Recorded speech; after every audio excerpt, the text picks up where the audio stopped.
I am Dr. Indranil Vijayanayake.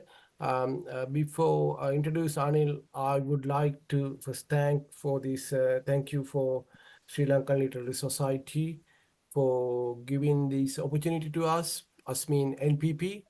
Um, I am representing NPP UK Executive Committee. I am a member of United Kingdom NPP Executive Committee, which is the first executive committee of which official branch we started outside of the Sri Lanka in the world. So we all came out of the country at some point in time in the history due to different reasons, maybe economical or social or environmental, according to US data. But when considered Sri Lanka, is environmental reasons not significant to significant factor for immigration, mostly social and economics. But anyway, whoever living here, Sri Lanka, Sinhala Muslim or Tamil, any Sri Lankan diaspora member, at least first generation people, they still have very close bond with the Sri Lanka and culture. So we believe at this point, and because of the same thing, we always try to help and we always wish betterment and victory and success of the Sri Lanka. And we always try to do some kind of help individually, charity works, and help in our schools or society or people individually. But at this point, we believe Sri Lanka in situation, desperate situation that individual help and charity works wouldn't work.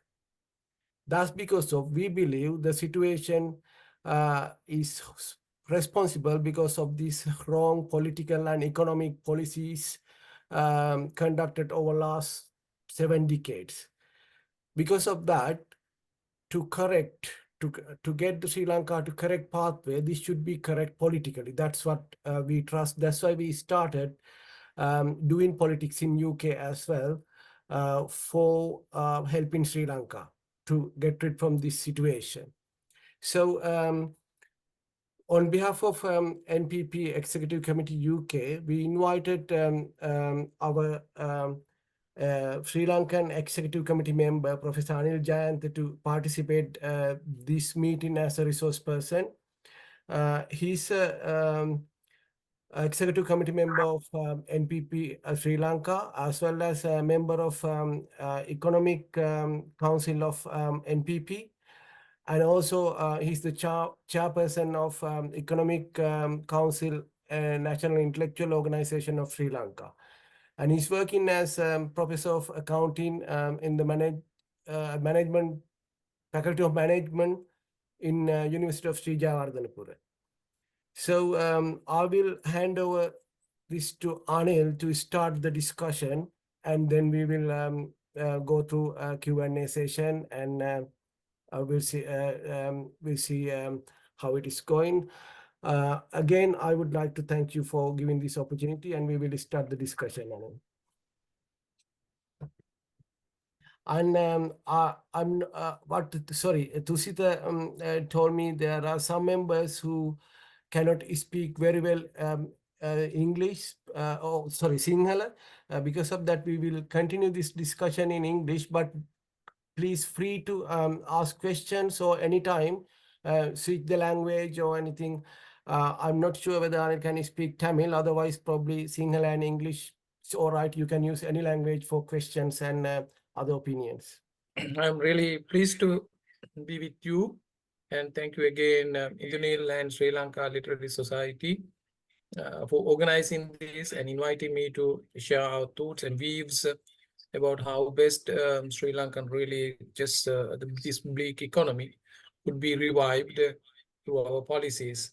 You know that economic policies are really extensive, and it's a big challenge to discuss its basic aspects within 30 minutes, but I just try my level best to give you the basics and the outline of this, and some of the points then I'll skip during the Q&A session. We can take them up. This presentation is just to facilitate. I can share these things later on if you wish. I'm not reading out the things. but just to facilitate my discussion. So agenda goes like this, just focused on few areas, the economic planning, overarching principles. Likewise, several areas are there. You just see as the presentation goes on.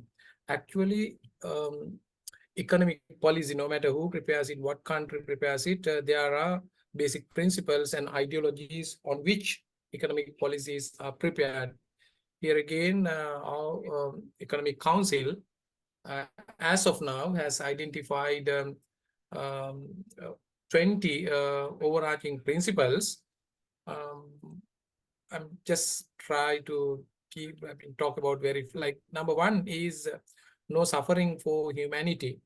Here the idea is by taking into account the present crisis, our policies are not aligned with any specific ideologies, political ideologies, or any other things, but to bring the economy or revive the economy back and to ensure everyone to have a quality life. So that is why we use this basic principle of no suffering for humanity. Of course, production-based expansion and modern agriculture, food security, sustainable resource allocation, and the technology, role of technology plays in our policies, and economic democracy, cooperation and solidarity, and the inclusive and participatory approach also has been taken into account. In many, especially in Sri Lankan economy, many do not take part in the economy, but they get kind of benefits. So since they do not contribute much, or they are really chased away from the economic engagement, they can't create or generate value. So our approach is to bring them back to this economic engagement and to ensure a fair share of economic benefits as well. Linear economics model, instead of linear economic model, we try to go for circular nature economic models where to minimize waste and to tackle these global crisis as well. And one more important principle is the separation of commodities from common goods and rights, because unfortunately, during last especially 3-4 decades throughout the world, even many non-commodifiable items such as health, education, civic rights, and other things are commodified and let to be determined through the market forces. So we separate these kind of things, which are not really governed through market forces, but the other private sector involves it, but not determined purely through the market forces. Then the symmetrical information access and transparency is also guaranteed in our policies. Then sustainable debt management, export diversification, promotion of foreign direct investments with win-win policy, market efficiency, and conducive environment for investments. The education and health play a significant role in economic development plan. Then the eradication of poverty, minimization of regional economic disparities, integration of economic sphere with the political sphere. This has been taken into account after having many discussions with experts in the industry, economy, academia. And we found, especially in Sri Lanka, knowingly or unknowingly, those few and very few oligarchies and rather maybe monopolies or very few financiers, they hold big position or the power in the economy has really encroached into the political sphere. Though the blame goes to the political sphere is controlled for the very the petty purposes of maximizing personal profits and benefits. So this contradiction has to be really really ironed out. That's why economic sphere and the political sphere would be integrated with one objective, and not to maximize mere private profit, but to bring the common prosperity through this integration. Then moving towards central banking governed digital currencies, so that is a long-term objective. Then the elimination of economic fear to ensure a quality life. Then, like going to in detail specific sectors at the moment, we have to stabilize the economy, since that is highly fragile, and the situation, as Indra also pointed out, we do not know. It's like an abyss. So we do not know where the bottom is. It is like a bottomless situation. So few policies to stabilize. Number one is central bank autonomy to some extent, because it is not the autonomy which has been prescribed in the recent Central Bank Act, but to utilize their expertise in line with the basic theories, rules, and regulation, but align with our economic policies. That is why we do not say it is not full independence, but a kind of autonomy. Then effective policy rates are required to be established in the market. These are dealing with the interest rates. So in Sri Lanka, interest rates are highly fluctuating, and we do not know who decides interest rates. It doesn't mean that in the long run, of course, the policy rates are required to be set by taking into account the market realities. Then stopping measures to stop the insider trading in the financial market. As of now, we do not see those kind of things by tendering for treasury bills, bonds, especially in the primary markets. Lots of things are happening where the public wealth is amassed in the pockets of the few through legal mechanism. Mechanism, we have to stop that. And improve the level of financial literacy. That's a long-term objective, but that also contributes to stabilization. Then the government revenue has to be increased. As of now, it's very, how to say, very low level, not adequate to fulfill the basic objectives of a government. You may have access to statistics. Roughly in the Asian region, we focus the Asian region. Asian average is government revenue is 25% of GDP, whereas our case is less than 10%. We have to increase it to a significant level. Our target, long-term target, is to bring it about 20%. These details are given in the fiscal policy. Then improve the external sector, where focus is given the foreign exchange remittances, tourism, export diversification, FDIs, and public debt optimization. Then the exchange rate stabilization, as of now, it's like relatively high. But as of now, we do not have any intention of breaking it down or in further letting it go up, just to stabilize at that rate to some extent to deal with importations and other things until we recoup the situation and increase our foreign exchange reserves. So this rate would be all right. Otherwise, if we just bring it down immediately, we will not be able to manage the present situation. But in the long run, it has to be stabilized through demand and supply forces. Then strengthening supervision about the financial institution and banking. Inflation targeting also matters in our policies. Unfortunately, last 2 decades, our central bank has taken only monetary policies to arrest the interest by quantitative easing and tapering measures. But results show us that inflation is contributed by other 2 variables, mainly cost of productions due to various government decisions, and to some extent price gouging practices as well.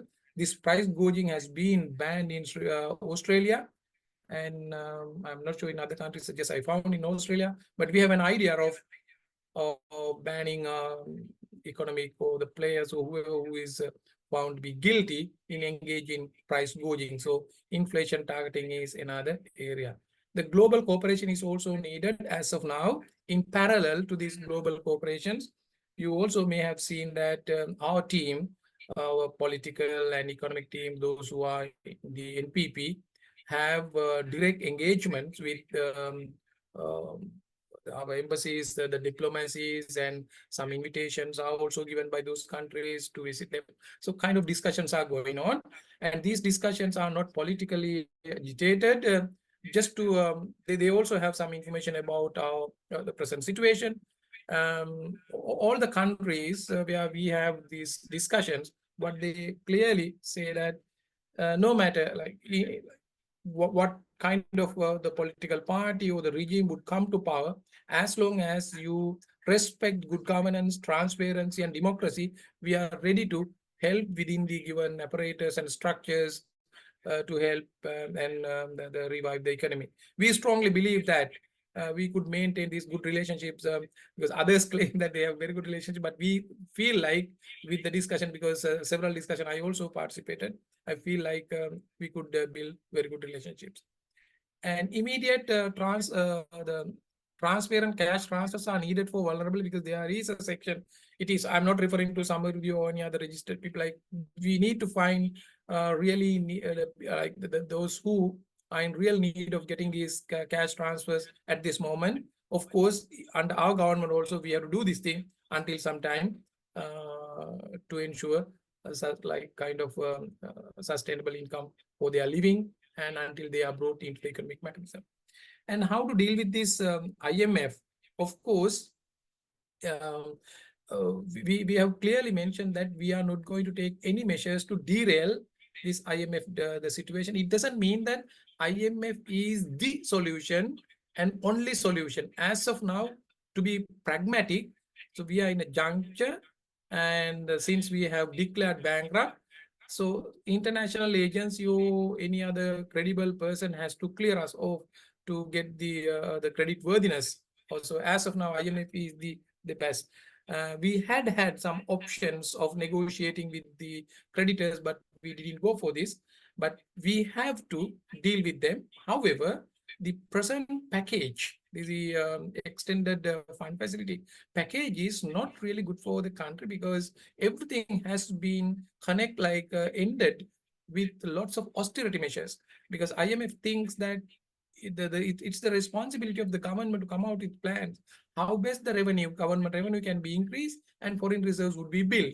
Since this government doesn't look from the long-term perspective, so highly short-sighted, what they want is to cling into the power, then they squeeze the general public. So increasing tax revenue is without increasing the economy. So of course, increasing the tax, even increasing the tax, not on a fair manner. That is the reason why they go to the poor, they tax poor. Therefore, we have collected some data, and we want to renegotiate this to take off the pain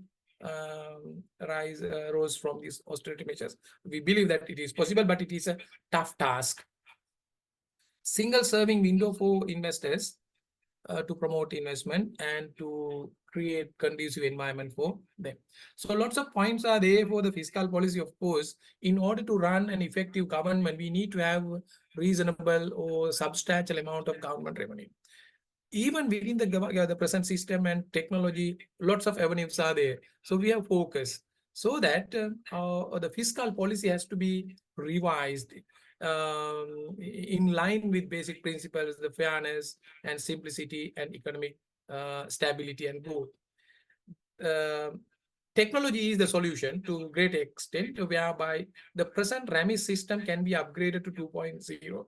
We had several discussions with them where that system can be integrated with other revenue generating sources as well. So that final solution would be the online. However, long-term objective of earning more income for the government is to increase the government revenue through economic growth. And the target is to exceed the government revenue as a percentage of GDP more than 20%. And in the long run, 40 to 60 direct and indirect tax structural proportion.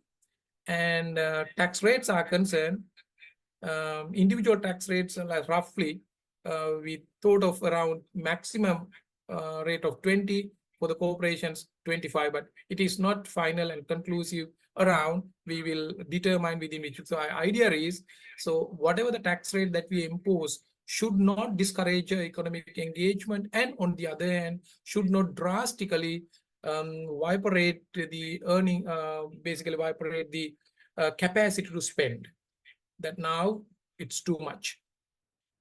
And setting of individual income tax threshold. This threshold as of now is 1.2 million. we have an idea of just increasing it to 2.4 million. Again, the tax slabs, that also matters. As of now, slabs have been squeezed to obtain more income within the very short increases. But we try to increase our tax revenue by increasing the tax slabs, but by reducing the tax rate. And self-declaration and online payments are promoted, digitization and tax administration through internet. Again, the lots of areas are there at the IRD department. So capacity building and the moving of filing system based on, as of now, discretionary file moving system. We would like to introduce risk-based tax audit system instead of this discretionary system. And the focus should be given, according to our analysis, high net worth individual unit, where actually income tax that comes from that area can be double. For example, when we take the income tax, there are two parts: individual income tax and the corporate income tax. Relatively, individual income tax is very low, very low. Even the maximum rate is 36%, of which there are few high net worth individuals. Their cases are being dragged and lots, so leave room for corruption. Lots of things are there. Actually, we want to streamline that particular unit and increase tax revenue from that. And VAT, as far as VAT is concerned, this 18% is too much. We have an idea of bringing it down less than 15% in the short run and less than 10% in the long run, and exclude essential items from VAT. And the other thing is, VAT is normally paid by the final consumer, but the VAT is a system where collection takes place at different places where the value is added on. Unfortunately, as of now, even the consumer pays sometimes the final tax. The weaknesses are there in the tax collection system, so that we propose to have point of sale systems, connect the integrated with online system of IRD. There are lots of leakages, tax evasion, tax arrears, pending litigations. Quickly we can eliminate or minimize all those things, of which I would like to point out of now, tax arrears. So pending cases, almost 1 trillion rupees, 1 trillion, just 1,000 billion. It's a sizable amount, 1/3 of the total government revenue. So of which 174 billion has been finalized. Still, the IRD does not take step or the measures to collect it. That may be due to different influences. So under our government, quickly we can recover that 174 billion. So what are we going to do with the state-owned enterprises? Lots of discussions are going on. Actually, we are ready to restructure. It doesn't mean that selling off of public enterprises or stripping off of assets in the mere name of privatization, because privatization has not helped. Even if you take our example in the past, privatization of energy sector, plantation sector, it has not resulted what they expected at the very beginning. Instead, very few have earned money. Even if you take the privatization example in Greece and other countries, always it has created lots of problems. There are areas where the things can be private. It doesn't mean that the private sector, so it should not be really confused with the idea that the private sector plays a critical role in the economy. This is selling off of critical SOEs. The plan is to have a comprehensive analysis of all the SOEs by referring to its relevance, potential growth, and the economic democracy, national security, strategic priority. By taking into all those things, we have a separate, actually we go case by case basis. Among them, when we want to have different options, actually some cases, transfer of ownership can be done if it is not too critical, and management can be handed over to some. And public, private, and people's partnership, we introduce new concept. Instead of 3 Ps, this is 4 Ps, and alliances with the private sector. Some areas are the employee-owned companies can be created. Actually, we had discussions with Ceylon Petroleum Corporation and the Colombo Harbor, likewise, especially in the refinery, petroleum corporation. So employees are embedded with lots of tacit knowledge. So they know what to do. And to great extent, if we can finance them through government treasury bonds or any other thing, we can create employee-owned companies as well. Some cases, maybe 100% state-owned entities. So this is how we have thought of to deal with state-owned enterprises. Like there's a myth about state-owned enterprises. It is inefficient when that is in the hands of the government. That is not totally true. Even with a corrupt government, I'll just cite one example. It is Sri Lankan airline, heavily criticized, loss-making. As of now, accumulated equity, the loss is 600 billion. The final equity is negative 500 billion. So the stated capital was 96 billion. So there is no value in terms of finance. But if you carefully look at its financial statements, even with the loaded, the politicized recruitment and employees, so if you take the operating expenses, only 6% goes, 8% goes for employees, including the crew. If you take the revenue and operating expenses, the last year Sri Lankan airline made a massive profit of 40 billion rupees. So where the losses are accumulated, due to wrong decisions taken by the government or other top management appointed by these politicians. So these are coming from high interest costs, that is the borrowing decision, and differences in the foreign exchange. It's not due to operational expenses. So that is a very good revelation. So what I just want to tell you, so we should not privatize state-owned enterprises just mere label of, oh, that is inefficient, that is a burden to the government. No, we have to take a decision how best it would contribute for the economy, and that would be good for the long-term economic prosperity, rather than looking at individual profits. And industrialization is also another area we pay more attention on, where priority is given to some industries which could be easily implemented in Sri Lanka based on the resources that we have, some minerals and other identified resources. Some cases even the raw materials can be brought from, they can be imported even. But there are lots of areas we have identified, gas, oil, even lots of natural resources are there. In other investigations, it is not rather an investigation, some research activities were going on about this the Kaveri basin, and remapping your what you call ocean extension. So there are new methodologies where the finding is that if you can prove that the sediments are connected with the some of the substance like the Sri Lankan soil, we can claim up to that. So therefore, it is costly exercise, but we are ready to do that. We can claim up to a great extent in the ocean, especially the Eastern Ocean, where information is that the oil and gas is available. If that is the case, of course, foreign investment is needed. We are for that. So likewise, we need to think of industrialized economic policy to manufacture goods and services to cater for SMEs and local industries, and to the global supply chain as well. And I'll just skip these things. Okay, one important thing is about IT-based industries, also important, because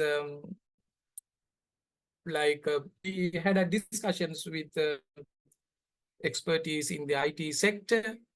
Lots of opportunities. As of now, there are some economic activities are going on, but unfortunately, most of them are owned by foreign entities, and due to their business model and other things, there is no assurance that adequate amount of foreign exchange comes to Sri Lanka. We need to improve the IT-based industries in Sri Lanka. For SMEs, here we added micro, small and medium enterprises. What we promote is value-added industries. For that, we propose to have a separate ministry to deal with.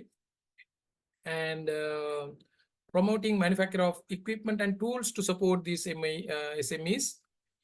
And another strategy is one product in one area, where we have identified some as of now, jewelries, gem jewelry and precise stones as one, and dried fish as one, and some fruits, vegetables. So new things can be included based on how resources are really deposited. We can go for this. And need of a special development bank has been highlighted, and new specialized banking unit, until like apart from the development bank, the special banking units are also needed with other banks, and cooperative banking systems are allowed for small scale manufacturers,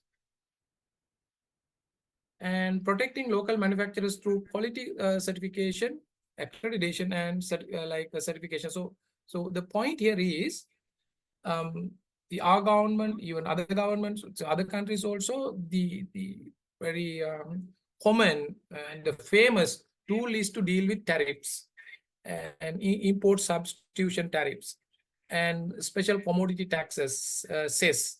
So they are not working anymore.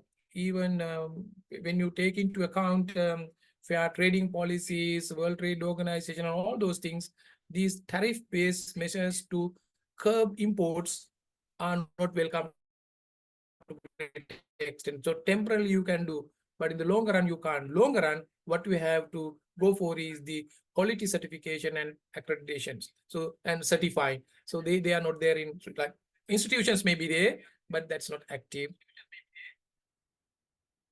Agriculture, we need to step on to a modern agriculture. The policy in a nutshell, I'll just cut short.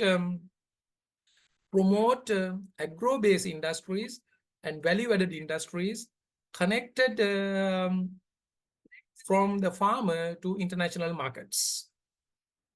And where, in order to strengthen the organizational structure, farmer cooperatives, worker corps are also promoted. And in addition, to ensure that a fair market or fair prices for them, and to facilitate them to go up to the export market, we thought of creating central markets for each district, which is open for 24 hours, where retail, selling, wholesale, and all the facilities, including both services, banking, and all those things to for processing export facilities as well.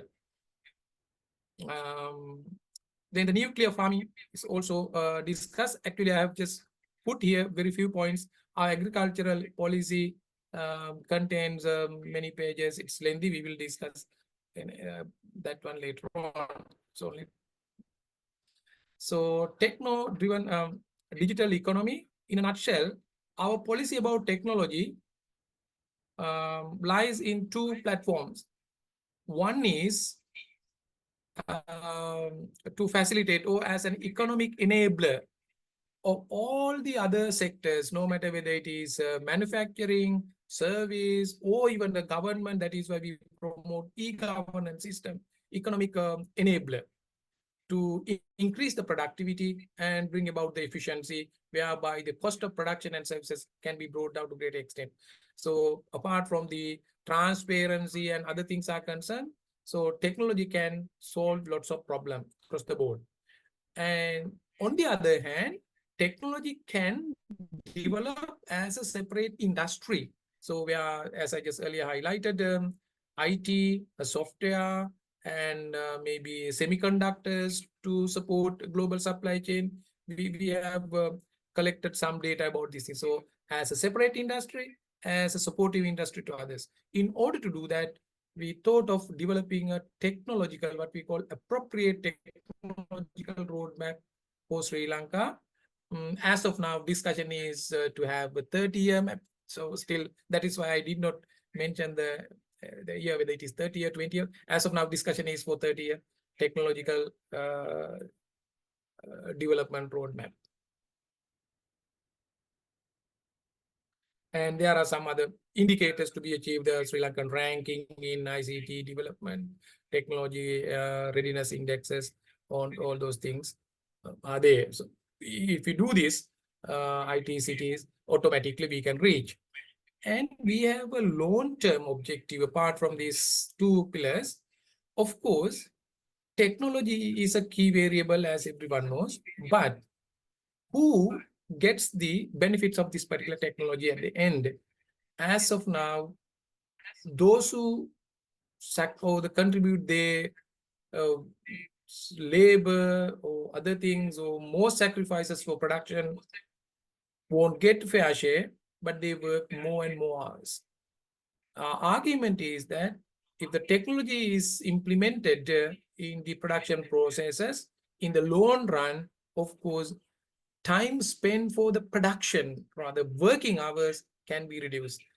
So the time saving can be used for other activities, maybe health related activities, social related activities, cultural related activities. So if you think of a society that really respects human and civilization and humanity, so this is the idea, but this cannot be achieved within a short time, maybe after 10 years time. Poverty eradication, I'm not going to go through all. Um, Unfortunately, we have been accustomed, even general public is also waiting to receive something from the government, subsidies. Therefore, like in principle, we do not think that subsidies could solve the problem. So therefore, long-term strategy is not to provide subsidies, but due to some other reason, and there some people would be they cannot be in the economic engagement, they need support, therefore they are supported through social security system.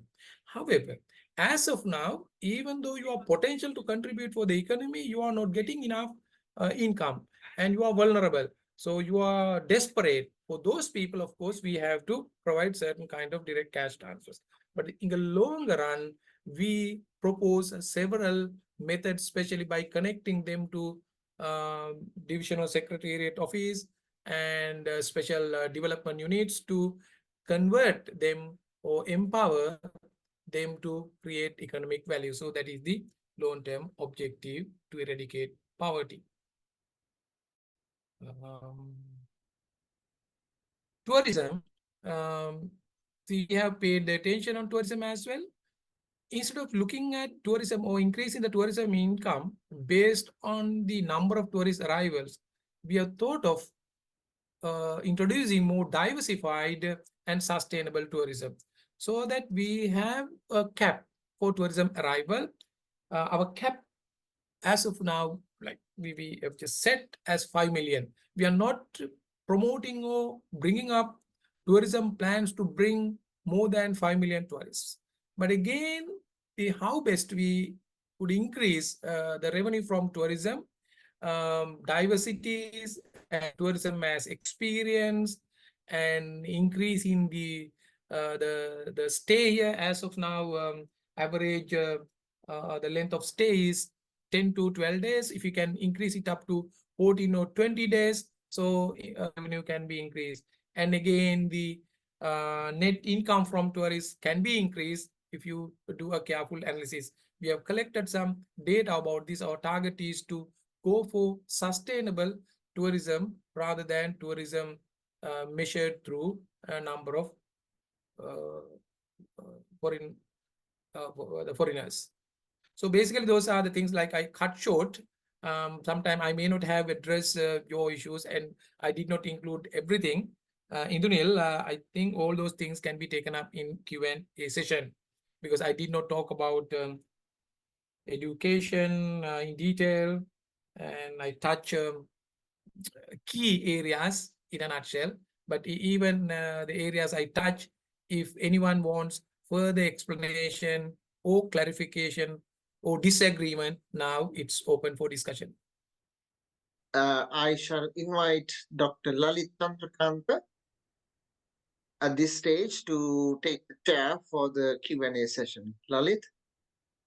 So I'm Lalit Chandrakanta. So I will try and coordinate the questions. Yeah, please. I'll try and coordinate the questions. Well, there are a couple of questions that yet already come up. Maybe perhaps I think it's the person who asked the question is Tanaka, or Yes, Chanaka Jayawardena. Chanaka, would you like to ask the question, or do you want me to ask the questions on your behalf? Thank you very much. Yes, no, I'm very happy to ask the question. All right, good. Thank you. Go ahead, please. Oh, first of all, thank you so much for taking the time first of all, for the organizers for organizing this session. We really appreciate that. And secondly, thank you so much for taking the time. I know it must be pretty late in Sri Lanka, for you to make yourself available and speak to us. So I was very interested in your presentation, and I think you gave an awful lot of detail. I like to sort of pick up on one of the aspects that you mentioned, which I think is sort of I guess, central to the economic plan. You mentioned that you plan to enhance the government income from 10% of the GDP to 20% of GDP. So that's a doubling of government income. And I'm curious as to how you are going to facilitate this, because I think in the same breath, maybe one slide or so later, you mentioned that there is a desire to enhance the personal allowance to 2.4 million from the present day 1.2 million. So it seems to me there are disparate things. On one hand, you have a desire to reduce personal taxation, but at the same time, you also want to enhance government income, double it. So I'd really like to know how this can be sort of squared, as it were. Yeah, Lalit, right? I'm Chanaka. Chanaka, okay, Chanaka. Thank you so much for asking this question. Like, it's a very interesting question. Like, it's like this. Of course, it is not possible to increase the government revenue up to that level and to reach these revenue targets with the same structure without improving the tax base. Specifically, if I look at this individual income tax through pay system, the tax estimation for the year 2024 is only 150 billion. So out of 4,130 billion government revenue, only 150 billion comes from individual. So therefore, if we increase the tax threshold, it doesn't mean the double it. It doesn't mean that we are going to lose the income by half. So if we can bring more people into this tax base, so that could be increased, because this pay estimation has been done only based on the employees, not from those who earn income, because what is tax on income. High net worth individuals and other people engage in so many, strategies, even tax consultations and tax evasions is there. So on the other hand, they also have kind of reason, but is that not legitimate? They ask a question, why do we have to pay more taxes when the government is corrupt? So even the IRD system is like the department, there are individuals also engage in corruption due to many reasons. So we have to stop stop all those leakages. Then only we can increase the even the income tax up to certain level. So whatever it is not that easy to increase the tax from individuals to a great amount. So to bring about the GDP, so that particular percentage up to 20%. However, if you turn to the corporate taxation takes a significant amount. Even the corporate taxation, tax evasion through transfer pricing and lots of measures are there. They know how to deal with this. So if we block all those and convince them that this is a fair amount of taxation, so they also have a kind of responsibility. If they try to just play the game and so then we have to enforce the legal framework and increase the taxation. So if you just go to the very simple mathematics, our tax rates as of now, individual tax rates 36% highest, indirect taxation 18% plus 2.5%, apart from the tariff, excise tax and gaming and other license fees, all those things are considered, it is more than 20%. So you tax on value, that is indirect tax, you tax on income, finally that is your GDP. So where your tax rates are maximum have been fixed at 36 and 30, corporate taxation is 30, indirect taxation is 20. Finally, so the total tax revenue is less than 10% of GDP. It reveals and tells us directly that there are so many leakages. So even if we reduce certain things based on the fairness, the principle, actually we can increase the tax. So our idea is to expand the tax base. That is number one. Number two, in the long run, it doesn't mean that within a year we will increase. So it's a longer term plan within 5 years' time. Actually, when you expand the economy, of course, you can increase the tax. And when we turn to the indirect taxation, VAT system is not transferred to Inland Revenue Department. There are so many cases. Remember one particular case around billions of tax evasion that is through refunds filed in 2002 was taken up, and they were found guilty in 2020 somewhere, 2022. So billions of money. So why? This system creates lots of room for corruption. If you can reduce these things, even indirect taxation can be increased. So integration and online, like the technology and connection of different tax or the income generating sources and the revenue turnover to the Inland Revenue Department through point of sales, it is easy. So this is our plan. But I agree with you, Chanaka. It's not an easy task, but if you just work carefully and without leaving any room for corruption, so it's possible. A good example, Thailand. Thailand tax rates are the lower than ours, individual tax rates. Even VAT rate is 7%. Just imagine, VAT is 7% after excluding essentials. But their total government revenue as a percentage of GDP is 22%. How come? So that means to great, I mean, Thailand is not a country that you can take as like ideal example for good governance. Lots of issues are there, even with issues. So they have collected that much mainly due to technology. Technology is connected. Even if you go to a small boutique, when once you buy something, your VAT is mentioned there. And not only that, VAT is automatically transferred to the Inland Revenue Department. Tough task, but we have to do it. Without doing it, no government, no matter whether it is NPP or any other government, would be able to cater for the general public as we wish, like giving them good education, good health, good infrastructure facilities, and likewise. So that's the situation. Janaka. Yeah, thank you so much. Can I ask another question, please? Yes, please go ahead. Please, Go ahead. Janaka. I'm fine. Okay. As long as your protocols are concerned, I'm fine. Sorry, I don't want to hog the limelight, as it were. So you also sort of mentioned, in detail as to what you intend to do with things like, education, defense, and so on and so forth. I know it is, it is not possible for you to, specify specific, policies as such. But can you give us in broad, let's say, GDP terms, as to what sort of proportion should be spent on education as a whole, for example, for defense and so on and so forth? Do you have sort of global visions of, this is the proportion we should be spending on education, etc., etc.?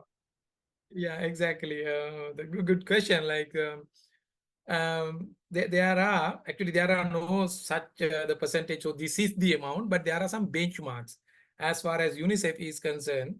And the public education is concerned, two indicators are there.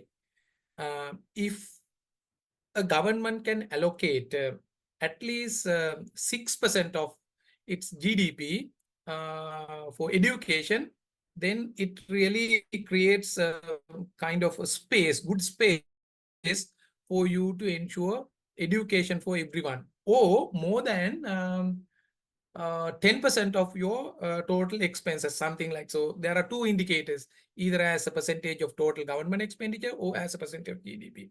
So therefore, we would like to keep that 6% target, not within a short run, but in a longer run, to reach it and see. But it doesn't, again, Chanaka, it doesn't warrant that even if you allocate 6%, what matters is how effectively that is being utilized. Like, what are you going to do? Even you spend 10%, if you spend it for the bad causes, nothing would happen in education, because education we consider is a very key driver of enhancing the human resources. At the end of the day, our development really would really lie in the education. Education really broaden your capacity to produce, especially the technology. So this is the line that we think of. Therefore, a lot of money should be spent for education. On the other hand, but what you asked about this defense, actually, so still we are also discussing, and to great extent in the world, our idea, like from the global perspective, is not to spend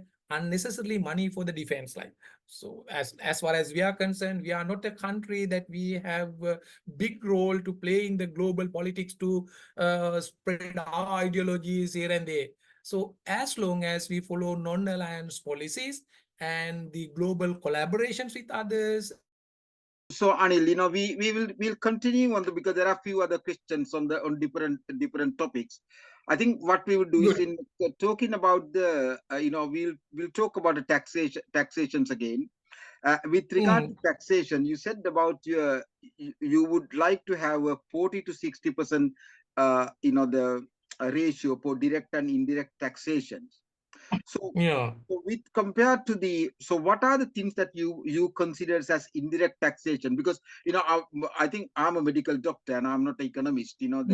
But my understanding is actually indirect taxation is a much more difficult thing for the government to collect, and actually it is more likely there'll be more likely to be corruptions, especially in a country like Sri Lanka. You did talk about the problems of collecting VATs. So my understanding was actually the higher percentage of indirect taxation is actually more burden to the public, and it is actually less is more difficult for the country like Sri Lanka to collect. Would you like to elaborate on that, please? Yeah, like, so with the present structure and infrastructure and technology, it is difficult and leaves room for corruption, of course, and tax evasion as well. I agree with that. That is how and why we have to eliminate all those the leakages and bring that system into integrated system, where once the tax is collected, that should be remitted. That is through technology, like integration of the revenue generation, the places or the sources to IRD department. For example, customs and any sales, even the retail, wholesale, or any places through point of sales machines and excise departments. These are the three places. And the registration of motor vehicle department is a place where you spend money for motor vehicle, but it is not an income generation point. So that is just connecting to show this integration. But as far as the revenue generation is concerned, custom and the other the economic activities, the answer is through technology. Then it could be solved to some extent. And again, by keeping these tax rates very simple and fair and affordable, that would not destroy your purchasing capacity. That is why our long-term objective is to bring that rate very low, like even less than 10. If that is the case, that would not be difficult. When it comes to income taxes or the direct taxes, so like no matter whether it is direct or indirect, unless you implement technology and integrate it with technology, it is difficult. Lots of tax evasion and corruption would be there. Even individuals are concerned. We have proposed, like when we submit your tax returns, we encourage people to go for self-declaration of their taxation through online platforms and paying online, rather than chasing behind people to pay taxation. If there are any discrepancies through tax credits or any other entitlement, the Inland Revenue Department should automatically refund all those things. So this is the way to promote the direct taxation through online platforms. And the other thing is, actually, I did not elaborate it in the presentation, but that was there in the presentation. That is something called capital computation. Capital computation is, it's the responsibility of the Inland Revenue Department to calculate how the wealth of individuals are increasing over time based on the tax returns. So that allows them to check whether there are the incomes which have come to individuals through undeclared sources. If there is anything undeclared, that could be easily detected through capital computation. That also we are going to implement that as well. In a way, I agree with you. Tax collection is not that easy if even a single room is left for corruption and the politicians are also corrupt and IRD department, some revenues are there for the corruption, it is extremely difficult. We are talking about a different system where we promise and like it is not mere promise and the implement policies that we curb corruption from top level, from the politicians level. So if that's the case, automatically that would really spill over to the ministry level as well. Then we can eliminate all those leakages. This is the way. We'll come to the question of corruptions in the later in the discussing the entire subject. With regard to the tax, with regard to the revenues, again, again I said that I'm not an economist, and we talked about increasing the government revenue. Do you have any plans to reduce the government revenue? Well, sorry, reduce the government expenditure. Okay, that's a good question. Even the IMF has not directly said that, like referred to in a way indirectly. IMF wanted the government to implement revenue-based fiscal consolidation, meaning manage your government expenses based on your revenue, except interest expenses. This is what they call so-called primary balance of 2.3%. This is how they calculated. The IMF wanted the government to manage all the expenses, government expenses, without except interest from the revenue. So how best we can reduce government expenses? There are avenues. Our idea is not the curtailment of necessary expenses. There are so many leakages and unnecessary expenses and wastages at the government levels. General criticism that like employees are paid that much or this much, so that is the wastage. If we do a careful analysis, of course, we have to take some like we need to employ them in a productive way. That is true. Lots of inefficiencies are there as far as employees are concerned. But if you take the total cost, just imagine of all those government entities, employee cost is not that big. 6%, 7% of the total expenses. So lots of unnecessary expenses are for other things due to corruption, wastages, and unsolicited the projects, programs, everything is accounted under these the ministries. For example, the construction of Zuriya Weber, what you call this playground, and water board also took so many loans and they also constructed so many things. There are no interconnection of these investments and spending with the revenue. So mere expenses. So these kind of wastages should be spent.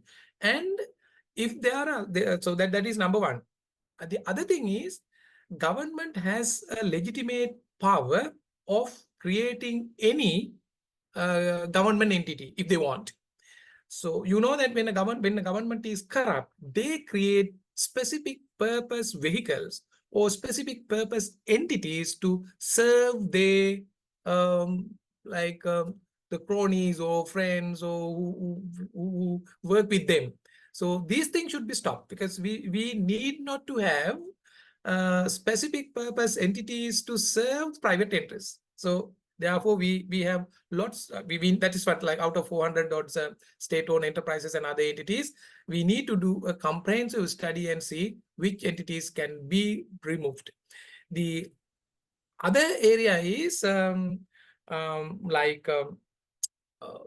reduction of government expenditure would not be a good idea as long as that expenditure is essential either to promote investment or to provide more infrastructure, to bring about more technology, innovation, all those things in the long run, short run, because we should not look at the budget just for 1 year. our government, no matter whether we would be in power or not, we look for long-term, 10-year, 20-year, the 30-year likewise. If that is the case, such expenses, robust expenses would really generate income. This is how we have to manage. Anil, talking about this in the same, reducing the government expenditure, during the Aragale time as well, there were serious questions regarding the inefficiency in the government services, and actually more than the inefficiency, that the number of people employed by the government, because as you know, that successive governments, it becomes the usual policy to government sector is used to give jobs to people for no reason. And especially the Ruwan has asked the specific question relating to that. So the question is actually, are there any plans or discussions to actually reduce the number of people actually directly employed by the government, and specifically with regard to the armed forces, as this has been discussed in the past as the one of the things the people have criticized the present governments for spending so much money on armed forces when we do not actually have acutely a war going on right now during the peacetime. Thank you very much. In terms of number of people employed, of course, there is a question due to politicization. Even if I take my university, so most of employees, not at the executive level or decision making level. When it's like the pyramid, the bottom of the pyramid is filled with like unskilled labor and all. Too many, of course. In terms like actually that practice has to be stopped. So we have stipulated that we are not going to do this particular dirty job, recruiting people through political influences. However, if you carefully do the analysis, so the salaries paid for these unskilled people and the labor forces through the politicization process, they are working in public institution, it is not a big cost. That is so I just cited the case of Sri Lankan Airline. Out of the total expenses, operating expenses, only 6% goes to employees, 2% goes to the crew members. So it is not an unbearable or unsustainable, but it is not productive in a way. We know that they do not, even the public sector. So we are not happy with the services. So that our plan is not to do that wrong practice. What are we going to do with this excessive, so unproductive the employees in a like imminent restructuring plan? We have no no right or any idea of just axing them, but so as of now they have gained some competencies, no matter whether it is not that much productive. We have plans of gradually just shifting them to another productive units. Maybe we have plan of just creating some for the time being until that is being phased out. Those people can be utilized for another the purposes of the government. Finally, our objective is to make SOEs and other government entities highly productive and efficient.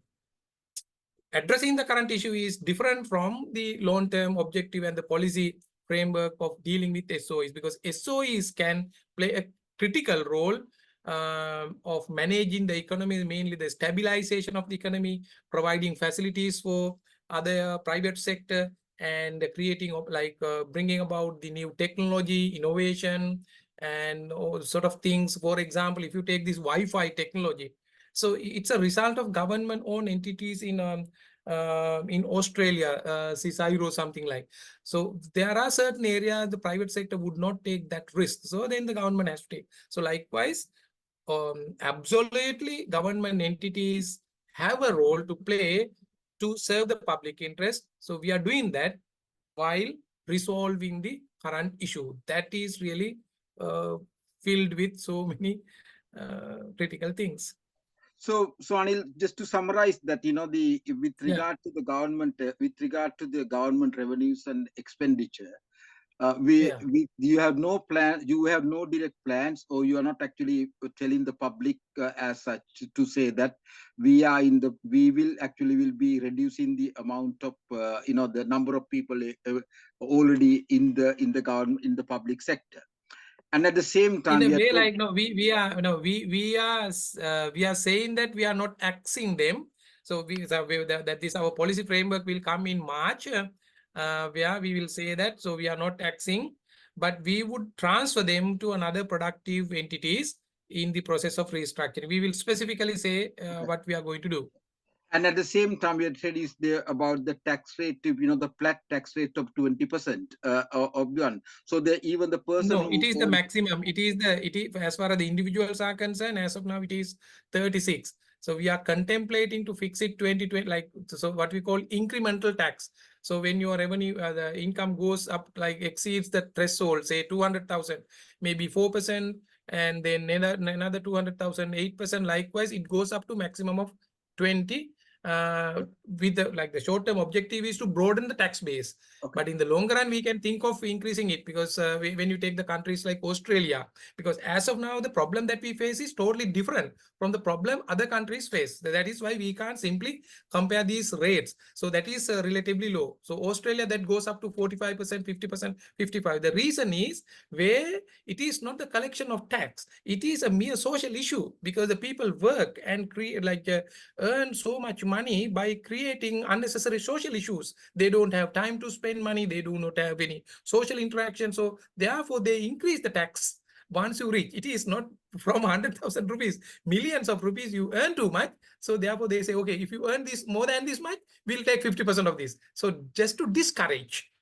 Our tax rate is not to discourage earning, but to implement a reasonable tax rate, because as of now, country as a whole does not earn that much big income. Okay. That is why, I don't know. Finally we'll come to that rate. Yes. Yeah.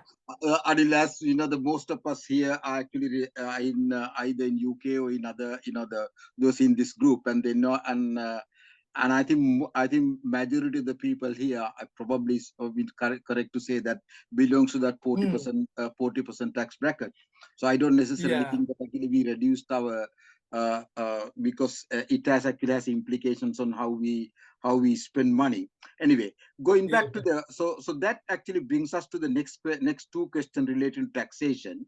Is that in that case the most important one is actually to actually improve the growth of the economy. So the Kusal has asked the question, actually, how do you plan to improve the grow the economy? I'm reading it to say that what measures are being taken for genuine wealth creation, not just the fixed deposits, such as investing in corporates, as the stock market seems to be untrustworthy. So basically, how do you plan to create wealth in the country to improve the government revenues? That is really good. The good question. Actually, that links to our long-term economic growth plan, where the resource utilization plan has to be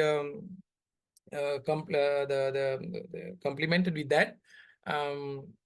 How to say, as I just earlier explained, since we have limited resources, land digitization would be done, and other resources are also limited, of which we pay attention on our food security and decide how much land should be allocated for mainly agriculture related activities and agriculture related agro-based value-added industries. So that is one area of increasing value, rather than selling off of the primary producers. So value-added production is one strategy. As of now, that takes place on individual basis. Some entrepreneurs, they also engage, they find their markets, even some people export. We streamline this thing through value-added industries in agriculture and fisheries industry. Small and medium also, we give priority, financing and other technical supports together with the accounting and information, the reporting and information maintenance and all those things, to again to engage in value-added industries. That is another area. And the other area is growing the economy, is this entering into global supply chain. and diversification of the export market, where we have thought of major 5 areas, apart from the existing situation. And one is sub-Saharan African region. Lot of the opportunities are the new investment. And we had that discussion with some investors and the group of people, especially in Arabian region, that is number 2, and the European region, especially with this the global supply chain, semiconductors and other industries, that is the possible. These are the general one. Very specifically, we have a plan of expanding our export market with India and China. You know that as of now, it's really kind of tussles are there, since the government really be much aligned with China. India is against, likewise. That's why we do not have these more aligned policies. Be open and transparent way might help us. As of now, actually, we had discussion with India and China as well. So those are possibilities for export market, mainly focusing IT and semiconductors industry. As far as the local industry is concerned, agro-based industries, fisheries, and small and medium enterprises are the key value-added industries. Other strategic investments for the growth is concerned are the maritime service hub. Even aviation service hub has been proposed, but I did not discuss this thing. Some engineers in the aviation have just brought us proposal, not that to build an aeroplane or any other thing, but they have allied, the competencies is in providing allied services. So we have thought of it. We'll see how best we could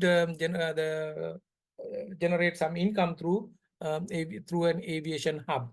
And even the port could be very converted into very efficient the terminal, the cargo handling, the place, just owing to our geopolitical situation.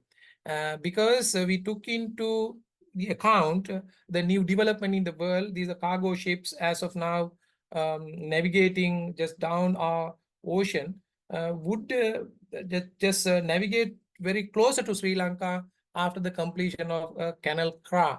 So which is likely to happen maybe in, not sure yet, but that is being constructed. So these are the key areas.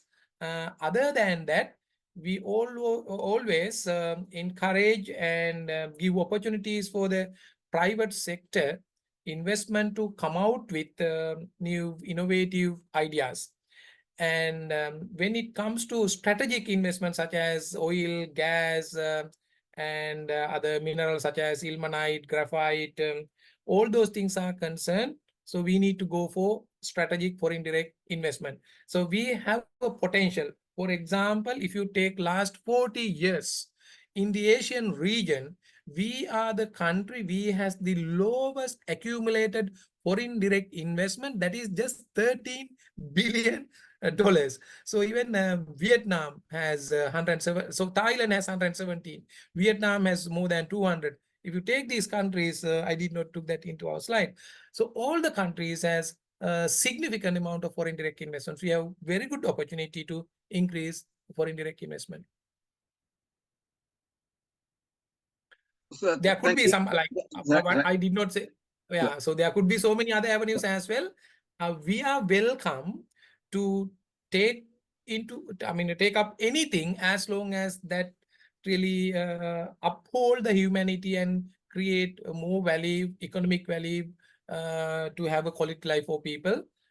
In general, that's simply speaking, for the common prosperity. If you can show that that would really improve the common prosperity, we are ready to do that.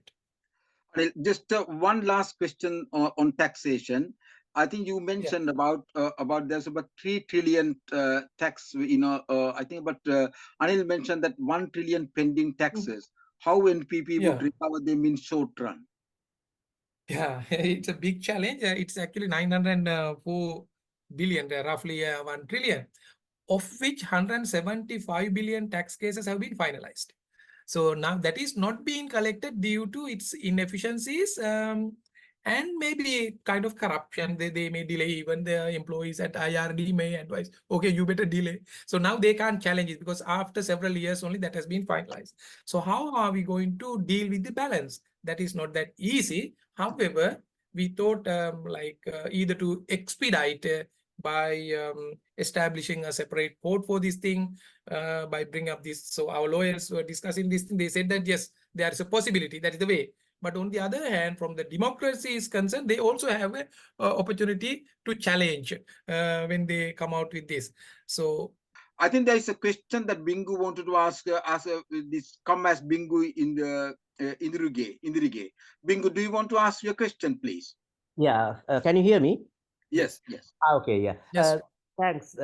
I just want to follow up on a couple of things that you mentioned about the tax and the expenditure. I think I was actually looking for something really radical in your response. I didn't hear anything radical. That's where I'm coming from. So so you were saying about this education and defense, etc., that you will in government departments, you will not be axing any employees that have been recruited politically, but you would kind of reallocate them into productive means and so on. I'm particularly concerned about defense. I think one asked that question about the previous governments being accused of maintaining very large armed force, all forces. And so are there any plans to kind of, what I would class as something radical, like halve the armed forces, or by, and because we have to remember one thing, that Sri Lanka is officially a bankrupt country, right? And as a result, are we not thinking of doing something radical to save government expenditure and utilizing that money into productive sectors?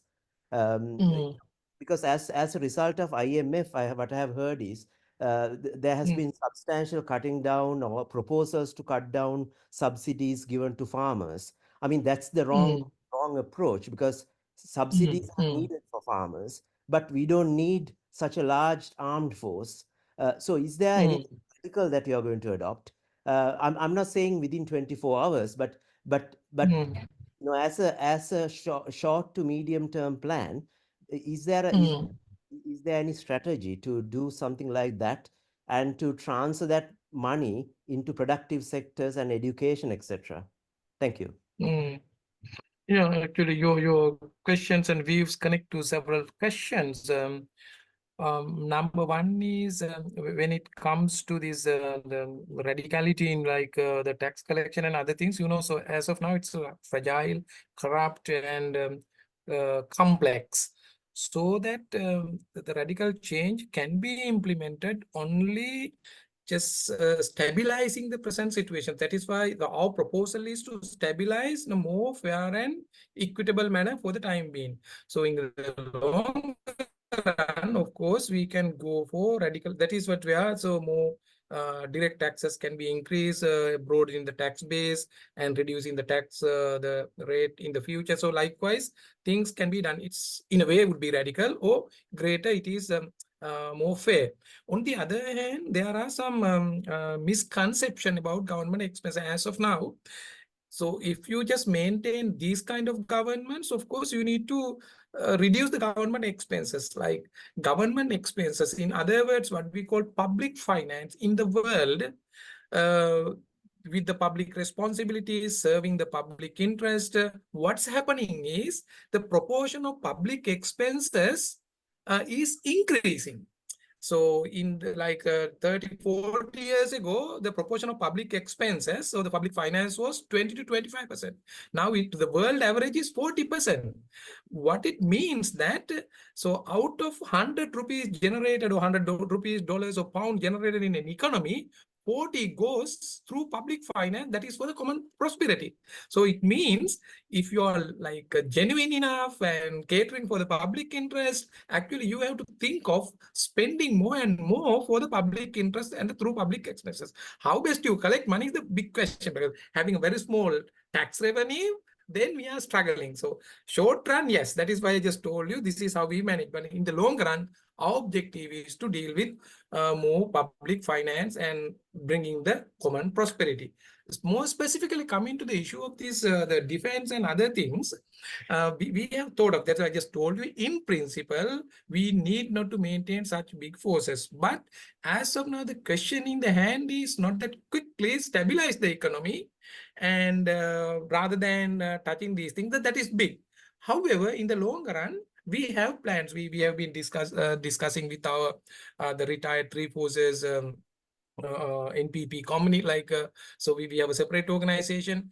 There are lots of avenues for the time being, now they are in the how to say active service. They retire soon, or so, I mean, just a matter of time.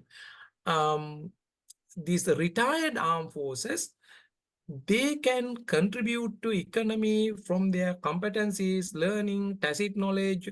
No matter whether they gain these things through military, that could be easily converted into economic activities, of course. We have thought of that. So in the future, we can reduce the recruitment rather than axing them as of now as a radical measure might create unnecessary problems. And so we need to think, because we have to prioritize. As of now, that is not the number one issue we have to address.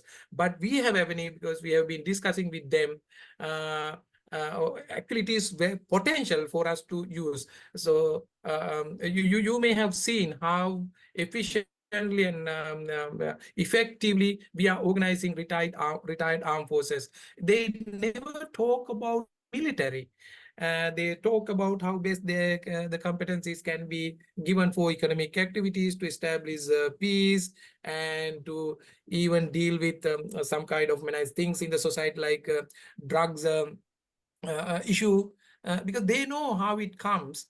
And I think their labor can be utilized for economic development to some extent.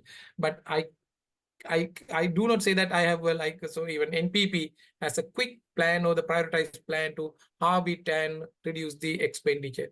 No, but in the long run, just gradually we would reduce that expenditure, since that is not essential.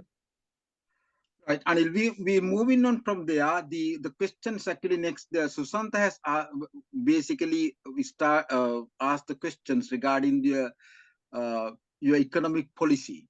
I will read the part of the question that's much more easier for me to say. That in Anil's presentation, he mentioned that his government might not strictly adhere to a specific economic philosophy. However, he emphasized that their policies would uphold economic liberty and freedom, aligning with liberal economic principles. Another point he made was that the central bank would be granted full autonomy, but with certain controls, highlighting a potential conflict in determining the precise economic direction they should pursue. And previously, the other questions that the people have sent to me, and we had gone through, is that the NPP is basically our origins were from the JVP. So what happened to those socialist principles? Are you not pursuing those socialist principles with regard to the building the economy? Okay, I think in the explanation and interpretation, I think I don't say that is misinterpretation or misconception, but I say our policies are not mere liberal policies. So what are liberal economic policies? So liberal or neoliberal policies are policies which always uphold the policy of maximizing private profits and through markets, irrespective of everything. So we are not for that. We are not liberal policies. We are bringing the economic democracy, where economic decisions are taken with the participation of everyone, maybe employees, investors, and all the stakeholders, by creating a level playing field. To some extent, yes, it doesn't mean that purely we are going ahead some ideologically socialist principles and other things.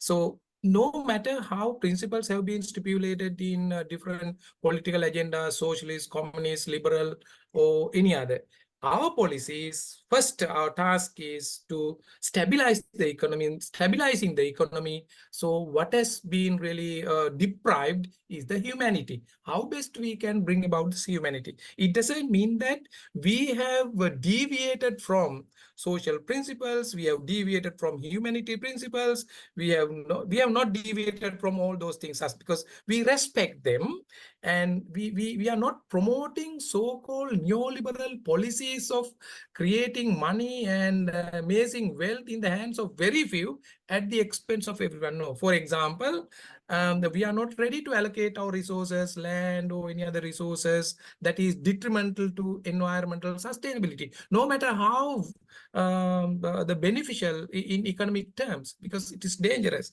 And we do not take a decision to import or produce a particular good that would give billions and millions of profit to someone and employment, and that creates unnecessary social disparity, or if the people cannot be brought into this inclusive economy. So this is what said. So this is what I said. So therefore, that is why we cannot have a label for our economic policy. I mean, so somebody can give us a label. It's a mixture of that and this, not specific. Of course, this is not exactly ideal or existing framework. This is a kind of framework incorporated with so many different attributes, principles, their theories that cater for the humanity and the common prosperity. As of now, sometimes you may see characteristics of good democratic environment. So that would be a part and parcel of a liberal agenda. And meantime, you may see lots of areas where the government is highly interested, how best they could transfer the benefits to the individual, how best the individual take place in the economic activities. So it is not simply reviving the existing economic structure.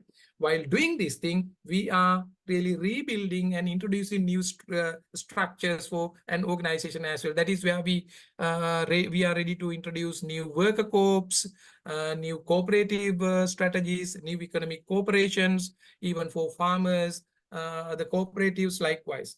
Yeah, so this is how we have thought of. Of course, we can debate, and it doesn't mean that this is the ideal, but we believe as of now that is the solution to revive and stabilize for the time being. From that onward, we will talk about how best we could bring other more enhanced principles into economic development. So relating to that one, I'm conscious about time as well. We just need to address the two other areas about the corruptions and the, and ethnic harmony, if possible, at the same possible.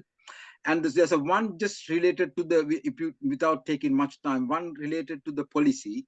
Since your policies are not exactly what used to be the Marxist and socialist policies in Marxist policies, what are the scope of actually working with the other parties in the future, if the NPP were to come into power, or to produce long-term plans, say 25 or 50 or 30 or 40-year plan for the growth of the country? That is a question from the Kamal Singh.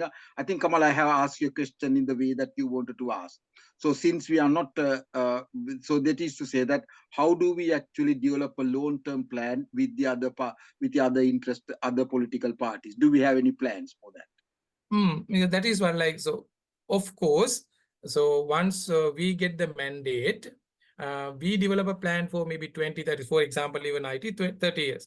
So it is not a kind of plan that we prepare by getting the consent of other political parties or individuals, and that is what we are good. But we are discussing and getting the consent from the general public, so we are open. So this policy, so if anybody can, so we will show how if we implement this kind of technological development plan for 30 years, benefits would accrue over 30 years, and that could be enjoyed by the people. So if there are any other avenues, so that anybody can contribute to this. And this is how we are going to implement. It doesn't mean that we would be like, for example, as you said, so we implement it. So after 5 years, 10 years, so if the people choose that, no, you are not capable enough, we are not happy with that, another government would come and change it. But if we try to get the consent of other parties and just set a kind of economic policy, of course, that will not cater for the common prosperity. As of now, these parties, even individuals, so lots of discussions are going on. They approach, they also just invite, even form governments, even their objective is not to cater for the public interest, but their personal interest. So we are not ready for that. So policies are developed based on the public interest and the common prosperity, no matter whether other parties would reject it. But I don't think that if that is implemented and visualize these things, people, once the people enjoy these benefits, no party who talk about democracy, who respect about so-called any other the public interest can deviate from this. Yes, thank Because you, Anil. it So doesn't, yeah. we move to the next area, well, which is related to the policy. It's regarding we all understand and agree that the issue of corruption in Sri Lanka. What are Exactly. because obviously you are talking about the economic policy, and you may actually say that, it is not, depending on how you would like to answer the question, is that what are the NPP's policies or plans plans to deal with the corruption in Sri Lanka? Ruan, can I actually answer that your question regarding the qualifications for NPP candidacy related to that one? So we will see what's the Anil's question answer, and then we'll take that question. Okay, so do you want me to talk about this the corruption, tackling corruption first, right? So the question is actually, what are your plans for dealing with the corruption in general in Sri Lanka? Yeah, actually, so we need to have like enforce really very so we have developed a detailed plan, enforce and the implement a very good legal framework, good governance, transparency, sort of things are there. However, like what we see in the corruption, so which are at the like what is highlighted is at the operational level. Once it happens, so these guys did that and entertain unsolicited bids and those things. Actually, there is another area that is called policy level corruption. They create some policies to corrupt, just to promote corruption. So we address that issue as well. We are contemplating, for example, how best we could reduce these policy level corruption, the specific commodity levies, the taxing sugar or any other items. The legally, when the government increases or decreases that tax, of course, one party or selected parties may have been benefited. Then we say that that is the corruption. Actually, corruption is linked at that policy level as well. So it's like at the policy level, the room is there for the minister to manipulate this thing. We have to stop that as well. So we have talked about the policy level corruption and the corruption that takes place in the public procurement. To great extent, in one solution, we can address many issues. That is the technology. Number one is the introduction of e-procurement system for all the public entities. So we can have like threshold as well, may not be for petty expenses and all those things.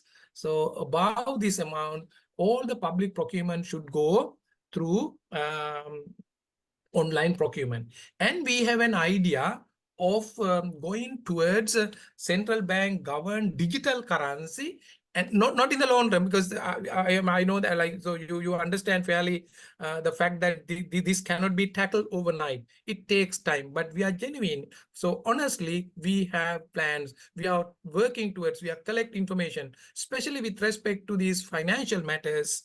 So lots of corruption takes place in the financial markets, in the financialization. So how do we tackle this thing apart from this policy level corruption? Actually, through digitalized currency. We need to move towards a cashless society. That could be done how? through the central bank for each and every person. Once he or she is born, so digital wallet ID number can be given. That would be the key. It doesn't mean that that person is supposed to pay tax. So digital wallet, all the savings, earnings, and everything would be accounted through this digital wallet, and payment system are decoupled from this savings. So, and we can stipulate limits. Okay, physical fiat currencies can be used up to this level. So likewise, we have not thought of, I just gave you some idea. So technically, this is how we can curb the corruption. And in addition, we have an idea of implementing IMF fiscal transparency code in the public financing matter as well. As of now, there is a particular code that can be freely implemented with the technical expertise. It is not any agreement. It is a code that if you implement it, you can curb it. And on the other hand, the politician should be really examples of not really harboring the corruption, and laws, rules, and regulations should be really like abide by, like everyone should be abide by all those things and respect, and that should be included in our constitution. Like, so legal framework should be very sound, technical framework and the facility should be strong enough to do this. So this is how we think that the way out from this. Otherwise, so temporary solution will not bring a lasting solution. Ruwan, do you want to ask your questions regarding the qualifications for NPP candidacy? Yes, of course. Anil, Like as far as the good question you ask. In principle, as far as the politics are concerned, the number one qualification, what I believe, so even there like discussion, is not any paper qualification, educational qualification, or professional qualification. Number one qualification is the altruism.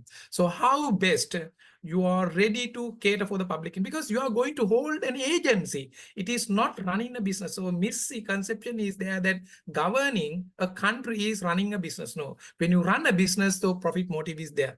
Governing a country is for altruistic motive, where you cater for the general public. So no matter whether you have any qualification, however, I agree, to do that, you have to have certain educational qualification, professional qualification that would really enhance. As far as these things are concerned, of course, majority, almost of everyone have adequate academic and professional qualification to do that.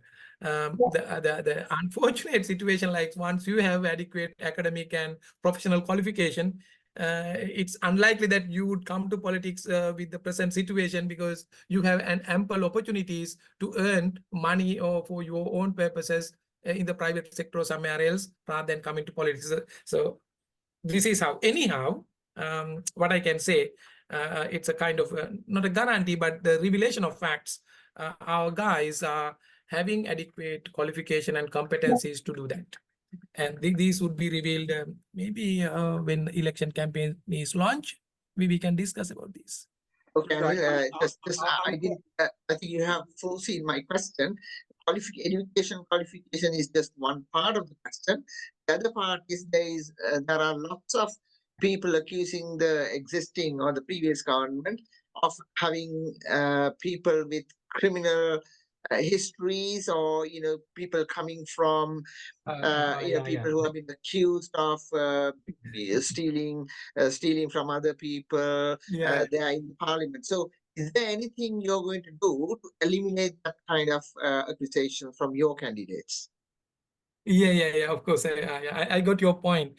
Not only that, we will not entertain any of our candidates, even they are new candidates, if you find some information or any connection with these bad practices, corruption, or anything that is bad for a good society. No way. So mistakenly they come. So once it is revealed, no matter whether, how big that person or what big position is held, of course, our internal system is to remove that. And the other thing is, there are many people here. So they are accused with lots of charges, corruption and bad practices. So is there any opportunity for them to join hands with us and to form NPP government and take responsibility? No.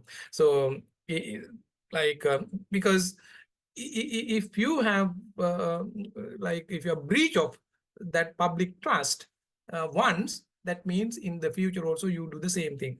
So therefore, we cannot achieve these noble objectives of catering to the public with these corrupt people, because you need to have those qualities, of course. I think I'm very conscious about the time. We are now it's now must be 10:30, nearly 10:30 in Sri Lanka at night. So we have been in the meeting for nearly 2 hours. Perhaps this is the depending on the time, the availability and others. So there's one question from Mahendra. I will read the question. It's much easier for me. Ethnic and religious harmony and a climate of honesty and fair play and law enforcement are basic requirements for the success of any economic policy. How will the NPP enable this to happen? It's basically about the ethnic and religious harmony and its implications because of its implications for the economic policy. Right. So how are we going to ensure that that harmony would be established? So they are like, it's very clear, like in our public administration policy, so and all the other policies. So we will not take any decision based on that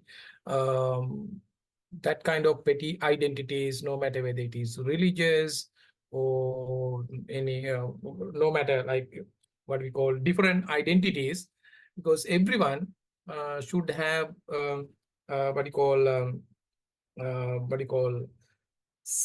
the same say. The different capacities may be there, so everyone should have equal say, irrespective of your ethnic origin, religious origin, or any other gender. So likewise, we clearly state these things in our policies and implement these.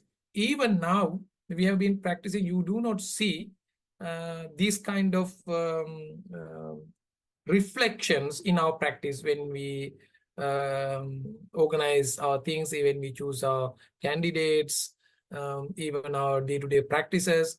We very cordially move with everyone, but we have our constraints. So that is due to the capacity problem as of now, cultural, language inabilities or incapacities of majority of our the people in NPP might have created some constraints, but it's not a problem, because when a government is run, no matter what the capacity, whether we can easily mix them, but the system, government apparatus should entertain all the communities. So basically their language, their specific needs, all those things should be equally treated. Then once the equal say is established, I think national harmony can be achieved. But it takes time, because we have been accustomed to such a system to have hatred politics and hatred feelings. Even now, like sometimes some people talk, okay, we want to have harmony, but again, you are driven by your petty identity of your religion. So you feel like, oh, your religion is superior, your race is superior. So they are embedded in the society. It takes time. It takes time. I think I'm very conscious about the time. We have been about 2 hours now. I will just ask because the Ari has, I think Sati wanted to ask one quick question. I will let Sati ask that one quick last question. Sati. Thank you. Lalit, can you hear me? Yes, I'm hearing you. Okay. May I thank Lalit, Ruwan, Mahendra for putting up this discussion session, and special thanks to Anil for his illuminating presentation on the subject.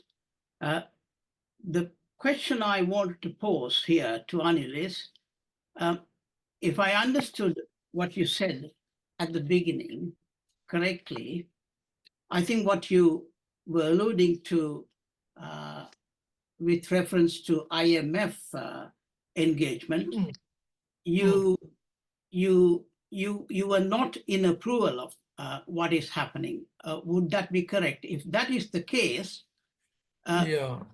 is it your policy to abandon the engagement with IMF no sooner you come to power, if you come to power? And I have a supplementary to that, and that is in terms of austerity, again, something I think, if I understood you correctly, you were not in favor of imposing austerity on the masses. Now, it is inevitable, isn't it, in a situation like this, as one of our participants put it, it's a bankrupt country at the moment. How on earth can we do without austerity if we are to at least make an effort to make some? Those are the two questions. Thank you. Yeah, Ari, yes. To be very specific, we are not going to derail these things. So though we are not happy with the present situation, we have to just continue with that. But it's all right to negotiate with the mandate. That is why we ask the significant mandate from the general public to negotiate. Therefore, the IMF also will have to listen. It doesn't mean that that is obligatory. This is how. But now we have developed different scenarios of this debt restructuring. Engagement of IMF finally ends with the restructuring of external debt. That is the end of it. Just to clear off us, to enable us to go for refinancing in the international financial markets and revive. Because this bankruptcy is different from a bankruptcy of the company or any other entity. So the country's bankruptcy is connected to this inability to honor external debts due to the lack of dollars. That's it. So since we have not gone for individual discussion negotiation, because there are different parties, individual creditors and the bilateral, the multilateral and ISB. So with ISB, this is the biggest issue we could have gone for. Anyhow, that is gone. That belongs to past. So now that is in the table of IMF. IMF has given this recommendation and all those things by taking into account the caliber of this particular government. So they know that this is corrupt and lots of issues are there. So it is up to the government to come out with a very good plan. So this government has not prepared such a comprehensive plan how best the government revenue would be increased by increasing or expanding the economy. That is why lots of austerity measures. If we can show that, austerity measures can be brought down. So that is why we go to IMF with these plans and with this calculation, how best we increase our revenue. And on the other hand, how best we rebuild our foreign reserves. That is number 2. And we will go to IMF with a comprehensive investigation about the loans taken from ISB. Through ISB, lots of loans taken through ISB has been misutilized or misused. So therefore, those who have borrowed on behalf of the government can be held responsible. As of now, none of these, the government or other parties are interested in investigating about those loans because they may have directly or indirectly connected to this thing. We are the only party who can categorically say that, yes, we will do an investigation. With these 3 information, if we go to IMF, we strongly believe that we can ask them to longer extension of debts, higher haircuts, and having more breathing space, and we will come out with our own economic development plans. But everything depends on the efficiency of this particular negotiation. We have to have teams. Already we have identified these negotiating teams and all, and there's a possibility because with the ISBs, as of now, different scenarios have been developed for this haircut. So lowest haircut with this calculation of interest rate differential and the US Treasury bond market and all those things, the lowest possible likely haircut that would be offered by ISB creditors is around 17%. That is offered with this extensive austerity measures. So you may not imagine the highest haircut that they could offer could go up to even 70%. based on the facts and figures and the risk factor of the market, but we have to prove it. We have to come out with long-term plans. So even if they give us a longer haircut, they would be benefited in the longer run. So it really depends on the power of and the genuine efforts of the negotiation. So that is why we say that the present government or the other parties who owns foreign government do not have this long-term objective. They want to they get the power either by hook or crook. That is why they institutionalize the ideology that IMF is the only way. We do not have any other option just to implement these austerity measures and continue with this even at any cost or giving this big pain to general public. No, it is really not true. So it doesn't mean that our renegotiation would be completely successful, but we need to take the side of general public. Again, upholding the humanity, we go for it. We'll see. At any cost, we are not going to derail it and create unnecessary problem, because our prime objective is to cater for the public interest. Thank you, Anil. Thank you. I think we have now been in the meeting for 2 hours. I think that will be, we should perhaps wind down at this time. So Anil, thank you very much, and it was a very, very helpful and very informative, your presentation and the question and answer session. We have covered what is your policy for your economic policy and what was its fundamental basis, and we have discussed the most important question for most of the people before this presentation about the IMF. And then we talked about your taxation policy and how do we increase the government expenditure and at the same time to manage the government expenditure. We briefly talked about the corruptions and about the ethnic harmony as well. I think perhaps it will be very useful for us to. I think at this point I will hand over to Ruan to customary to end the meeting. Unless Ruan wants to take more questions. Ruan, it is over to you now. Thank you very much. It was my great pleasure. I feel like had we had enough time to talk about one particular specific area for 2-3 hours, that would be really great.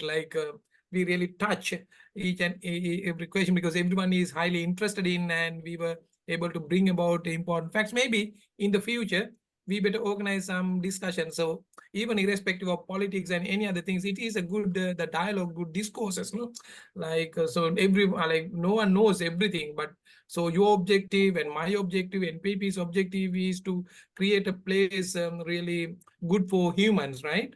So then we will learn from each other and discuss democratically. I think so that would be really great. Again, thank you so much for Sri Lanka, literally society, for organizing this and inviting for me to be a part of this. Okay, Anil, okay. Yeah, just I'll conclude. This is the time when I would invite everybody to show their faces and unmute. Can everybody show their faces and unmute, please? So I would like to thank everybody who were cooperating to arrange this wonderful meeting. First of all, it was Tusita who made a beeline, and also Lalit had a communication with Anil to arrange this meeting. And then at the last moment, Tusita couldn't attend because of a issue. And then Indunil, thank you very much for taking over and introducing the speaker. And Lalit, thank you very much again for sharing the questions and answers. And last of all, Anil, thank you so much. And hopefully, after you publish your manifesto, we might have some time to bring you back again and question you on the manifesto as well. So from the members of the Literary Society, as usual, we would like to thank you in our usual manner. Thank you.